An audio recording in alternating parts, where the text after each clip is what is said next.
Hello and welcome to the day. Thank you for spending your time with us. I'm Jake. I'm Joel. Welcome back to another episode of Jake and Joel Are Magic. That's No. what we say at the beginning of every episode. I'm Jake. I am a YouTuber. I live out in Los Angeles, California, and I'm a dog walker. But we're going full time on this thing, so that's our focus now. Yeah, we are very close to full-time creators. I'm Joel. I'm the other half of Jake and Joel Are Magic.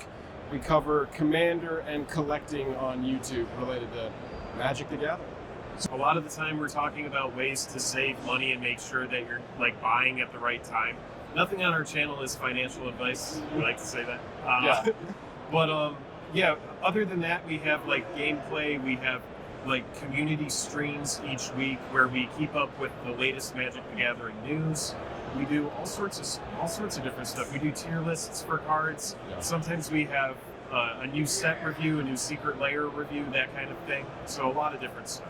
This game can be really expensive, and we try to help our community or viewers play the game for as little amount of money as possible so that we can get people playing.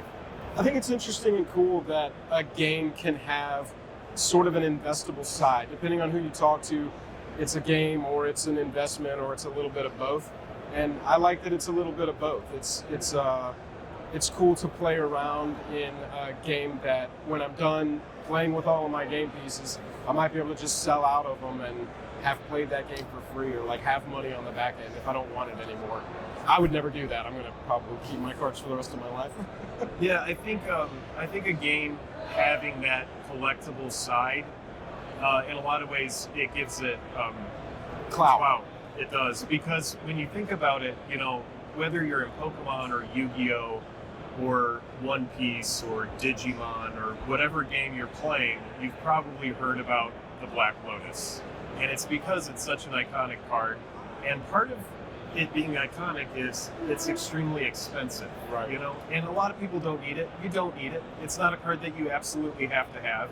But this card that's kind of out of reach makes the game have a certain amount of mythology and just Right. it just gives it 30 years and it's there's a card to back it up.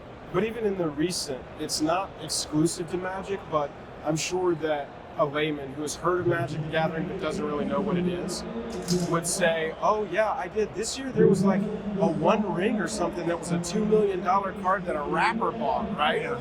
That's very cool to be associated with a game where we all just want to come and kind of play at a tournament or play at our kitchen table, Right. That's a cool piece of clout. My favorite part of the community is just when people they'll come up and say, hey, I know how hard that can be sometimes to just go up and say hi to someone who maybe you like their video or something like that. Yeah. So we really like when people come say hi to us. When I come to an event like this, my goal is to just play some limited, hopefully some two-headed giant. That's our favorite way to play is sealed, draft, or just, we like playing together. So we'll go to these big events because that's where you're going to get a two-headed giant event, and you're also going to get a really nice turnout where you're going to get a lot of people coming to play.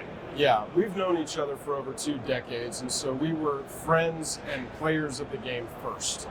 And so for us, conventions they're good networking. It's good to see the community, have people come up. It's great for our egos. We really love that piece of it for sure.